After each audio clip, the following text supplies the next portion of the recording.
સૌને નમસ્કાર. હું મિહિર પટેલ, કલેક્ટર બનાસકાંઠા. આપણે સૌ જાણીએ છીએ કે સમગ્ર ગુજરાતમાં ભારે વરસાદી વાતાવરણ છે.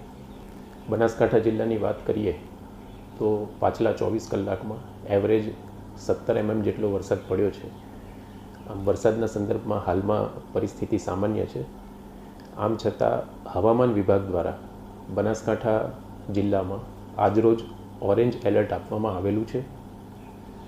આથી સૌ બનાસકાંઠા જિલ્લાના નાગરિકોને મારી નમ્ર વિનંતી છે કે તકેદારી અને સાવચેતીના ભાગરૂપે નદી નાળાના જે નીચાણવાળા વિસ્તાર છે, ઓવર ટોપિંગ થતું હોય તો જે કોઝવેવાળા વિસ્તારો છે ત્યાં આગળ જવાનું ટાળીએ, બિનજરૂરી બહાર ફરવાનું ટાળીએ અને ખૂબ વરસાદની પરિસ્થિતિમાં ઊંચાણવાળા વિસ્તારો અને સુરક્ષિત વિસ્તારો ઉપર જવાનું પસંદ કરીએ.